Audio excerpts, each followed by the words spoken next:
Matahari bersinar sangat cerah pagi itu, membawa kehangatan dan semangat semua orang untuk memulai aktivitas di pagi hari. Aku pun merasakan kehangatan matahari pagi. Dengan penuh semangat, aku pun mulai mempersiapkan diri untuk berangkat sekolah. Dan aku pun siap-siap untuk hari ini. Dan aku mulai menghabiskan sarapanku dengan penuh semangat. Setelah selesai, aku bersiap untuk berpamitan dan berangkat ke sekolah. Rutinitas pagi yang sangat mengganggu adalah di mana harus menunggu angkutan umum datang. Ya, itu kadang hal yang membuang waktu. Sesampainya di sekolah, biasanya kami para pelajar duduk di kantin untuk melakukan banyak percakapan. Terkadang ada orang yang sibuk membuat PR dan ada juga yang tak sempat sarapan di rumah. Dan tak lama kemudian apel pagi pun dimulai. Apel pagi biasanya berjalan selama 30 menit. Tak lama, kemudian pengumuman diberitahukan untuk siswa. Bagi siswa-siswi yang terlibat dengan kegiatan OSIS, diharapkan sepulang sekolah hadir untuk rapat kemerdekaan. Dan sebagai anggota OSIS, aku sungguh tidak senang mendengarnya. Karena terkadang pertemuan berlangsung sangatlah lama. Namun apa daya, karena keputusanku untuk ikut organisasi. Jadi sudah tanggung jawabku untuk mengikuti kegiatan dari organisasi tersebut. Jam berjalan sangat lama. Dan tak berapa lama bel pun berbunyi. Menandakan semua kegiatan belajar mengajar selesai. Semua siswa dengan semangat berjalan keluar gerbang, tapi tidak denganku. Dan semua anggota OSIS yang harus bertahan karena rapat. Dan tak lama kemudian rapat pun dimulai. Semuanya berjalan baik. Setiap orang memberikan pendapat dan masukannya masing-masing. Tak terasa 2 jam sudah berlalu cepat dan tiba saatnya untuk pulang. Tak lama kemudian hujan pun turun dengan derasnya. Mau tidak mau, kami harus menunggu hujan berhenti. Tak terasa sudah 1 jam hujan turun dan tak menandakan akan berhenti. Banyak dari teman-temanku memaksakan untuk menerobos hujan agar mereka bisa cepat sampai di rumah. Dan hampir semua anggota memaksakan untuk menerobos hujan karena khawatir hujan tak akan berhenti sampai malam. Dan malam pun tiba. Sekolah mulai menunjukkan ketenangannya. Sungguh iri membayangkan semua teman-temanku sudah berada di rumah. Dan aku di sini masih menunggu hujan reda. Aku bisa saja menembus hujan, namun aku khawatir karena jarak rumahku sangatlah jauh dari sekolah. Beruntungnya di ketenangan sekolah ini aku tidak sendirian. Ada Meli yang setia menunggu hujan reda. Meli adalah temanku sejak SMP. Rumah kami juga berada satu komplek yang sama. Dan tak lama kemudian azan Isya pun berkumandang. Hujan mulai reda dan kami bersiap-siap untuk pulang. Gemuruh petir nampak di langit yang gelap. Dengan semangat kami tidak sabar ingin sampai ke rumah. Mulailah kita menaiki angkutan umum. Lampu-lampu mobil di jalanan membuat suasana menjadi sangat menenangkan. Aku sangat lelah hari ini. Begitupun dengan Meli. Aku melihat dia sangat lelah. Sesekali dia memejamkan mata dan bersender di tangan. Setelah beberapa menit di angkutan umum, terjadilah hal yang sangat aku benci. Yaitu angkutan umum ini berhenti di depan jalan perumahan untuk menunggu penumpang. Padahal sekitar 100 meter lagi kita tiba di komplek kami. Aku khawatir hujan akan turun lagi. Dan angkutan umum ini tidak juga jalan karena masih setia menunggu penumpang. Karena takut hujan turun lagi, akhirnya Meli menyarankan untuk turun di perumahan itu. Meli bilang dia tahu jalan pintas ke komplek kita. Karena khawatir, akhirnya aku setuju dan kami pun turun di situ. Kami bayar pada supir dengan wajah agak kesal. Dan setelah beberapa meter kami jalan, angkutan umum itu pergi. Aku benar-benar kesal. Sampai-sampai aku berkata kasar sepanjang jalan. Meli hanya bisa tertawa mendengarkan semua ocehanku. Aku bertanya kepada Meli, dari mana dia tahu tentang jalan pintas di perumahan ini? Dia menjawab bahwa dia pun tidak begitu hafal karena dia baru sekali lewat jalan itu. Dan dengan nada menggoda, aku katakan pada dia, "Lu harus tanggung jawab kalau kesasar ya." Namun Meli meyakinkan bahwa dia memiliki ingatan seperti gajah. Hingga sampailah kita di jalan pintas yang Meli bicarakan. Ternyata jalan pintas itu adalah perumahan yang masih dalam proses bangun dan kondisinya tidak terlalu banyak lampu jalan, sehingga nampak gelap dan sedikit menyeramkan. Karena sehabis hujan, suasana begitu dingin dan jalan juga begitu becek. Kami terus berjalan melewati perumahan itu dan berharap agar cepat sampai di rumah. Dan tak lama kemudian ada rumah besar yang mencuri perhatianku. Karena rumah itu begitu besar dan sangat menyeramkan. Dan jika dilihat baik-baik, rumah itu tidak nampak seperti rumah yang sedang dibangun. Namun rumah itu terlihat seperti rumah terbengkalai yang tidak terawat. Aku terus berjalan tanpa peduli apa yang ada di sekitarku. Begitu juga dengan Meli. Dia terlihat fokus ke depan dan tidak ingin melihat ke sekeliling. Setelah lama berjalan, akhirnya kita menemukan jembatan yang tidak terlalu besar. Dan tepat di seberang jembatan tersebut, aku bisa melihat banyak orang-orang sedang berjualan. Perasaan lega karena akhirnya bisa melewati perumahan itu. Kita pun terus berjalan melewati jembatan. Sesampainya di seberang jembatan, kita memutuskan untuk membeli bakso untuk mengajak perut kami yang sangat lapar sejak diangkut. Baksonya sangat enak dan hangat. Setelah selesai membayar dan meminta izin untuk beristirahat sebentar di tukang bakso, si abang tukang bakso itu mulai percakapan dengan kami. Mulai dari sekolah di mana, rumahnya di mana, dan lain-lain lah. Dan abang tukang bakso itu lalu bertanya seperti ini, "Kalian kok berani lewat jalan situ?" Aku menjawab, "Iya pak, baru pertama kali." "Oh pantesan pertama lewat situ ya. Kalau saya udah 2 kali pak, waktu itu sama almarhum kakak saya." "Kalian gak tahu ya, warga sini gak ada yang berani lewat jalan itu." Karena penasaran, kami pun bertanya supaya si bapak itu menceritakan tentang perumahan tersebut. "Iya, itu perumahan yang gak jadi-jadi itu banyak yang bunuh diri. Terus ada rumah gede yang dijadiin tempat pesugihan. Banyak yang lewat situ suka lihat cewek merenung kayak sedang putus cinta. Terus banyak juga tuh yang denger suara cewek ketawa. Ih, abang sendiri juga pernah lewat rumah gede gitu, Neng. Terus ada yang lemparin abang pakai batu kecil. Ih, pokoknya serem lah, abang mah gak mau lewat situ lagi." Mendengar cerita itu, aku dan Meli merasa sedikit cemas dan tidak nyaman. Lalu si abang tukang bakso itu berkata, "Terus kalau kalian mau tahu, itu jembatan yang kalian lewati itu, banyak yang bilang kalau itu adalah pembatas antara dunia manusia dengan dunia setan." Karena semakin takut, aku memutuskan untuk mengakhiri pembicaraan. Kami segera membayar baksonya dan segera melanjutkan perjalanan. Dan aku benar-benar lelah dan ingin sampai di rumah. Singkat cerita, sampailah kami di komplek kami. Kami pun berpisah di persimpangan dan aku sempat berkata kepada Meli, "Jika besok aku tidak sekolah, maka aku sakit." Meli pun mengatakan hal yang sama. Dan aku pun mulai berjalan menuju rumah. Dan sampailah aku di rumah di mana Umi sudah menunggu pulanganku. Umi sedikit kesal karena aku tidak mengabari bahwa aku akan pulang telat. Dan kujelaskan bahwa yang membuatku telat karena menunggu hujan reda. Dan aku pun berjalan ke kamarku. Namun ada yang aneh. Aku melihat lampu berwarna kuning. Padahal lampu di kamarku itu berwarna putih. Dan muncul totol-totol hitam di dinding kamarku. Aku pikir mungkin karena aku terlalu lama di luar, jadi terasa sedikit asing di dalam rumah.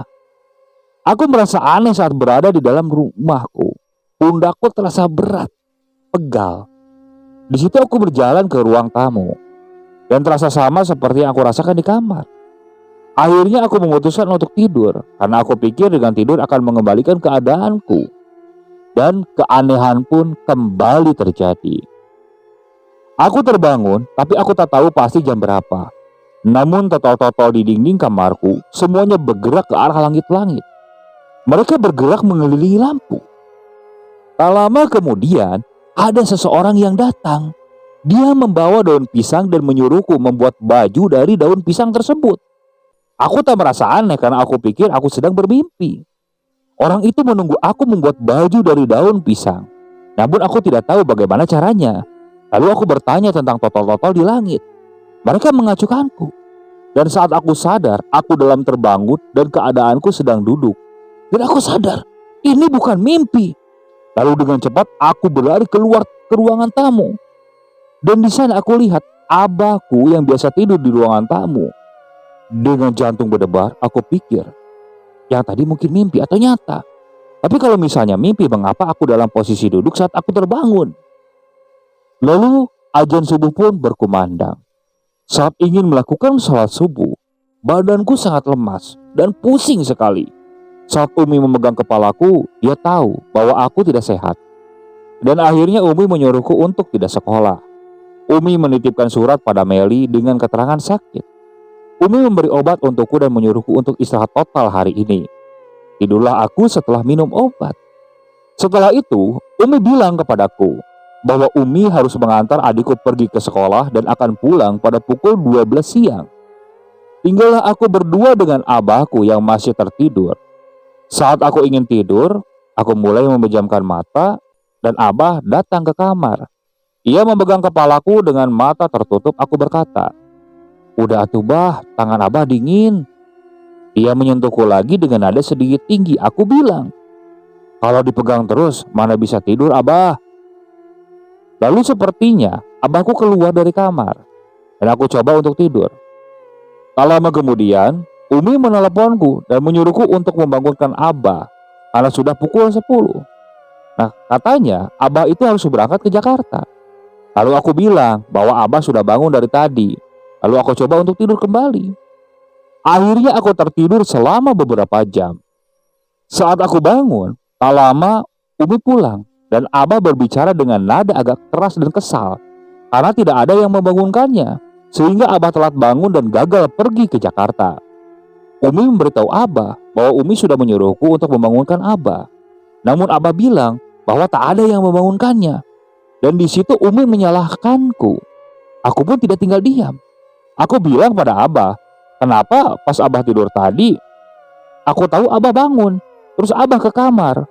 Dan di situ bahkan abah memegang kepalaku. Abahku sedikit bingung ketika aku berkata seperti itu. Katanya, abah tidak bangun sedikit pun.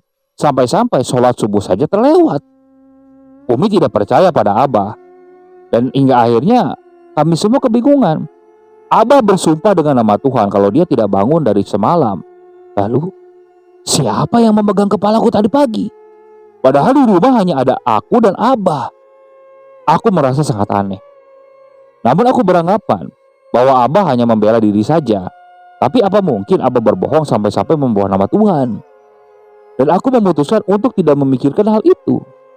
Hingga tibalah malam harinya.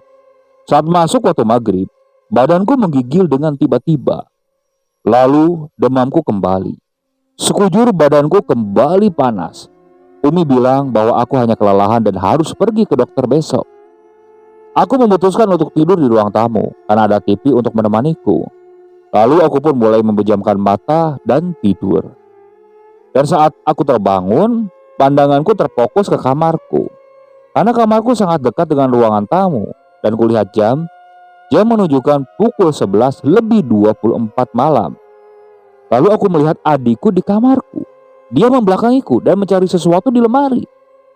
Aku berteriak kepadanya, "Dek, jangan ngacak-ngacak lemari kakak, nyari apaan sih?" Aku terus bicara kepadanya, tapi sepertinya dia tidak mendengarkanku. Dia terus mencari sesuatu di lemari sambil membelakangiku. Hingga akhirnya aku memanggil Umi. Umi, itu si Dede tuh ngacak-ngacak lemari kakak." Sampai kemudian Umi datang. "Kenapa si Dede?" "Itu Umi ngacak-ngacak lemari kakak dari tadi. Disuruh ke sini malah diem wae." Si Dede di kamar Umi lagi tidur. Tuh kalau nggak percaya lihat. Aku bingung dan takut. Terus siapa Bi yang di kamar ngacak-ngacak lemari? Lalu Umi terdiam. Suasana menjadi hening. Lalu Umiku menyuruh untuk tidur di kamarnya saja. Umi berkata kepadaku untuk tidak mengatakan apapun sampai abah pulang. Di situ perasaanku dan Umi sama-sama takut terhadap sesuatu. Lalu tak lama terdengar suara benda jatuh dari arah dapur. Aku sempat berkata pada Umi. Namun Umi bilang itu mungkin coret yang jatuh karena Umi salah meletakkannya. Aku tidak bisa tidur malam itu. Sampai akhirnya abah pulang. Dan Umi menceritakannya semua pada abah. Dan azan subuh pun berkumandang. Entah kenapa aku merasa sangat tenang saat pagi tiba. Lalu demamku turun. Aku merasa enak pada badanku. Lalu Umi bilang, jika sudah sehat, besok aku harus kembali sekolah. Aku menjalani hari ini dengan penuh semangat, walau kondisiku pun belum terlalu membaik. Dan tibalah malam menelan sinar matahari. Entah kenapa aku merasa tidak enak badan lagi, dan demamku kembali. Umi bilang karena tadi aku tidak cukup istirahat, ya aku harus tidur awal lagi. Dan aku pun terbangun di tengah malamnya. Saat aku terbangun, aku merasa sangat kedinginan. Aku meminta selimut pada Umi, dan tiba-tiba adikku terbangun dan dia menatapku dengan tajam. Aku coba bertanya kepada adikku, apa yang terjadi? Nah, di situ aku melihat bibir adikku itu membiru dan tiba-tiba dia kejang-kejang sambil melihat ke arahku dengan tatapan kosong. Sontak, suasana malam itu menjadi panik. Umi dan Abah yang melihat kondisi adikku begitu ketakutan karena baru pertama kali melihat adikku kejang. Lalu tanpa pikir panjang, Abah membawa adikku ke rumah nenekku yang kebetulan tidak terlalu jauh dari rumahku. Kami bergegas dengan cepat pergi ke rumah nenek, dan baru beberapa langkah kami dari rumah, adikku tersadar. Dan Abah berusaha menenangkan adikku. Karena melihat kondisi adikku membaik, kami pun memutuskan untuk kembali ke rumah. Dan sampai di rumah, adikku menangis sangat kencang. Saat ditanya oleh Abah ada apa, dia bilang katanya dia tidak ingin berada di rumah karena kasihan padaku. Loh, Abah bertanya kenapa adikku berkata demikian. Lalu dia menunjuk ke arah kamar. Dia bilang ada sosok anak kecil yang sangat menyeramkan dan selalu meludahiku saat aku tertidur. Kami semua kaget dan bingung. Tiba-tiba suasana menjadi mencekam. Abah yang merasa ada sesuatu yang tidak beres yang sedang terjadi, lalu memutuskan untuk sholat dan berusaha menetralkan situasi malam itu. Karena tidak hanya aku, tapi Umi juga merasakan hal yang aneh di rumah itu. Hingga tak terasa, sudah 1 minggu aku sakit dan aku tidak masuk sekolah. Karena melihat kondisi fisikku yang semakin kurus, Umi sedikit khawatir. Akhirnya Umi memutuskan untuk membawaku berobat ke rumah nenek. Karena nenekku itu tergolong orang pintar dan biasa menyembuhkan orang-orang yang terkena penyakit di luar dunia medis. Umi dan aku pun memutuskan ke rumah nenek sehabis asar. Sesampainya di rumah nenek, Umi mulai menceritakan tentang kondisiku. Akhirnya nenek mulai melihat ke dalam air di gelas sambil membacakan ayat-ayat Al-Quran. Setelah melihat air itu, nenek bilang bahwa ada sesuatu yang jahat yang berada di belakangku. Semua yang ada di rumah nenek pun kaget dan mendekat kepadaku. Aku dan Umi sangat ketakutan. Nenek bilang, harusnya dibawa dari kemarin-kemarin. Iblis ini sudah betah di badanmu, sambil menunjuk ke arahku. Lalu Umi meminta nenek untuk menolongku agar iblis itu pergi. Nenek bilang, saat ini nenek belum bisa mengusir setan itu karena kondisi nenek sedang tidak sehat. Jika memaksakannya, kondisi nenek bisa drop karena energinya terkuras oleh iblis tersebut. Akhirnya, nenek memberikan doa-doa untuk kubaca setiap menjelang malam. Di antaranya, aku harus banyak baca istighfar dan selalu mengingat Tuhan. Namun, nenek juga bilang untuk mencoba ke orang pintar lainnya. Dan Umi pun memutuskan membawaku ke rumah Pak Ustadz di sebelah rumahku. Dan pergilah kami ke rumah Pak Ustadz. Sesampainya di rumahnya, kami disambut oleh istrinya yang sangat ramah. Kami disuruh untuk menunggu karena Pak Ustadz sedang sholat. Tak lama kemudian, Pak Ustadz keluar dan terus memandangi ke arahku. Kami pun menyambut Pak Ustadz dan alangkah terkejutnya aku. Karena Pak Ustadz terus menatapku dengan tatapan yang tajam. Bahkan dia tidak menghiraukan Umi yang ada di sebelahku. Karena merasa tidak nyaman, aku memalingkan wajahku. Lalu aku dibuat kaget karena Pak Ustadz berteriak kepadaku. Hei, Mbak Wanat, tempat kamu bukan di sini. Tempat kamu sana, di neraka jahanam. Aku benar-benar takut saat Pak Ustadz bicara seperti itu. Dan tak lama dia memegang tanganku dengan kencang sambil membaca doa-doa. Tiba-tiba aku merasa aneh. Aku melihat sekelilingku berwarna kuning. Dan totol-totol hitam yang ada di kamarku tiba-tiba ada di dinding rumah Pak Ustadz. Dengan perasaan yang sangat takut, aku berusaha melepaskan tanganku dari Pak Ustadz. Umi mulai panik dan membaca doa-doa. Pak Ustadz berteriak kepadaku, pergi atau aku bakar. Hal aneh pun terjadi lagi. Tiba-tiba rumput tumbuh di seluruh tubuhku. Aku menangis dengan amat takut. Aku berusaha melepaskan rumput yang tumbuh di kulitku.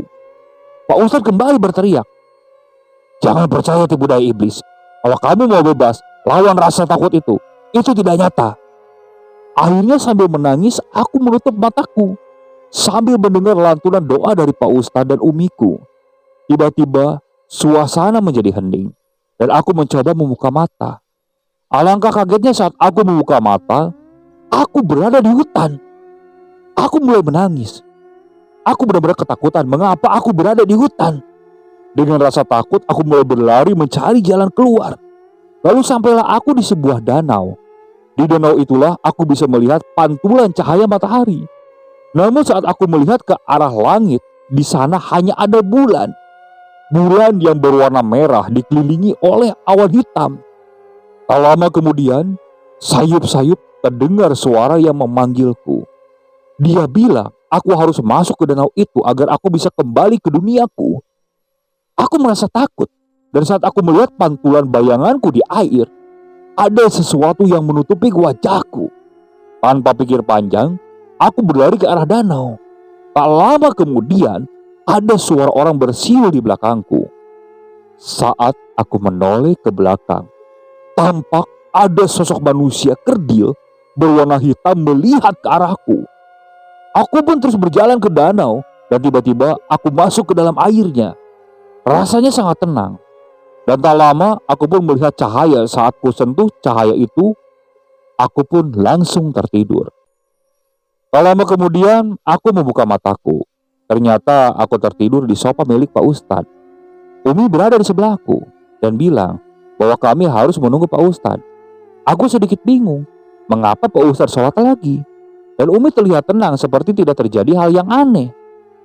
Beberapa saat kemudian Pak Ustadz datang dan Umi pun kembali menyambut Pak Ustadz. Aku sedikit bingung karena Pak Ustadz hanya tersenyum kepadaku. Lalu Pak Ustadz bilang, "Gimana? Sudah enak kan? Serem ya alam jin?" Aku dan Umi sedikit bingung dengan maksud Pak Ustadz. Umi mulai menceritakan kondisiku dan Pak Ustadz pun memotong pembicaraan Umi. "Sudah Bu, saya sudah menolong anak ibu. Dia sudah bebas dari iblis itu." Aku benar-benar bingung. Apa yang dimaksud oleh Pak Ustadz? Pak Ustadz pun menceritakan. Dia bilang bahwa tadi dia sudah masuk ke alam sana dan iblis itu mengendalikan semuanya. Dan yang terjadi sebelumnya itu ada di alam iblis, bukan di alam manusia. Semua yang terjadi padaku dan Pak Ustadz tadi itu ada di alam kendali iblis tersebut. Dan Pak Ustadz bilang, aku sudah keluar dari alam iblis itu. Aku merasa begitu tenang dan aku berharap aku bisa tidur nyenyak malam ini. Setelah lama berbincang dengan Pak Ustadz, akhirnya kami memutuskan untuk pulang karena hari sudah mulai gelap. Sepanjang jalan aku terus berpikir, aku tidak menyangka aku bisa mengalami kejadian seperti ini. Sesampainya di rumah, aku merasa bahagia karena aku melihat semuanya normal. Lampu 3 lagi kuning dan totol-totol hitam di kamarku sudah menghilang. Aku benar-benar bersyukur. Selama hampir 2 minggu, aku tidak bisa tenang saat malam datang. Sehabis Isya, aku berbaring di ruang tamu menonton acara favoritku. Dan sekitar pukul 11 malam, Abah pulang membawa martabak dan roti bakar. Tak lama kemudian, tubuhku merasa panas. Benar-benar panas. Bahkan keringat berkucuran hingga membuat badanku basah. Umi dan Abah bilang kalau aku sudah sehat karena demamku sudah hilang dan berkeringat sangat banyak. Lalu aku putuskan untuk tidur di kamarku. Karena di kamarku ada kipas angin dan aku merasa malam ini sangatlah menyenangkan. Belum lagi aku sedikit rindu dengan kamarku karena hampir seminggu lebih aku tidak tidur di kamar tersebut. Dan pergilah aku ke kamar, merapikan kasur dan bersiap-siap tidur. Perasaanku sangat senang dan amat sangat bersyukur karena akhirnya aku bisa sembuh. Mulailah aku meregangkan badanku di kasur yang agak dingin dan sejuk. Aku mulai menutup mataku. Tiba-tiba aku merasa dingin yang sangat luar biasa. Aku tidak merasa aneh, mungkin karena aku menyalakan kipas angin yang terlalu besar. Aku berniat berpijak di kasur untuk mematikan kipas angin. Namun, aku tidak bisa menggerakkan badanku. Secara perlahan aku membuka mata. Dan di pojok ruanganku, di sebelah lemari, sosok makhluk kerdil itu menghadapku. Dia melotot ke arahku. Aku tidak bisa bergerak. Badanku begitu dingin. Pandanganku tidak bisa lepas dari makhluk tersebut. Tak lama kemudian, leher dari makhluk tersebut perlahan-lahan memanjang dan bergerak ke arahku. Sontak aku langsung menutup mataku sambil berdoa di dalam hati. Aku berpikir ini adalah malam terakhirku. Mungkin di alam jin atau apa. Atau mungkin bisa jadi ini malam terakhirku di dunia nyata. Aku terus berdoa dan berusaha menggerakkan badanku. Akhirnya aku memberanikan diri untuk membuka mataku lagi. Dan wajah menyeramkan sosok itu kini berada di depan mataku, menatap tajam dan lehernya sangat panjang, ditutupi banyak bulu. Wajahnya tertutup oleh bulu yang sangat tebal. Aku benar-benar tidak bisa bernapas. Di dalam hati aku terus membaca doa yang aku bisa. Dan setelah beberapa saat, akhirnya tubuhku bisa bergerak. Aku bergerak secepat aku bisa. Dan akhirnya aku langsung beranjak dari kamarku ke ruangan tamu. Umi dan Abah begitu kaget saat aku berlari. Aku tidak bisa berkata apa-apa. Abah terus bertanya apa yang terjadi. Aku hanya bisa menjawab, leher panjang, Bah. Ada anak kecil, Bah, sambil menunjuk ke arah kamar. Dan saat itu juga lampu kamarku mati. Dan semua orang di dalam rumah benar-benar ketakutan.